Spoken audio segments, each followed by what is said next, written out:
আপনি কি জানেন ব্রহ্মা কিভাবে দেবী সরস্বতীকে সৃষ্টি করেছিলেন? পুরাণ অনুযায়ী সৃষ্টির সময় ব্রহ্মা বুঝলেন জ্ঞান ছাড়া সৃষ্টি অসম্পূর্ণ। আকাশ ছিল, আলো ছিল, কিন্তু কোথাও অর্থ ছিল না। ব্রহ্মা চারদিকে তাকিয়ে বুঝলেন এই জগৎ কথা বলতে জানে না। তিনি সৃষ্টি করেছিলেন রূপ, কিন্তু এই রূপের কোনো নাম নেই। সৃষ্টি ছিল, কিন্তু সে নিজেকে বুঝতে পারছিল না।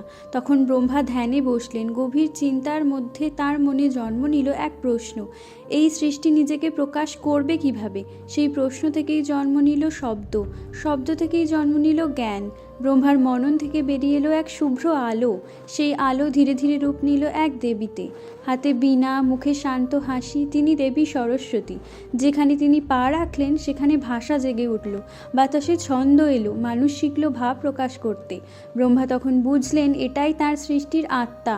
সরস্বতী কোনো দেহজ জন্ম নন, তিনি সৃষ্টির বুদ্ধি, শব্দের শক্তি আর জ্ঞানের চিরন্তন প্রবাহ। এই কারণেই আজও বলা হয় যেখানে চিন্তা আছে সেখানেই আছেন দেবী সরস্বতী।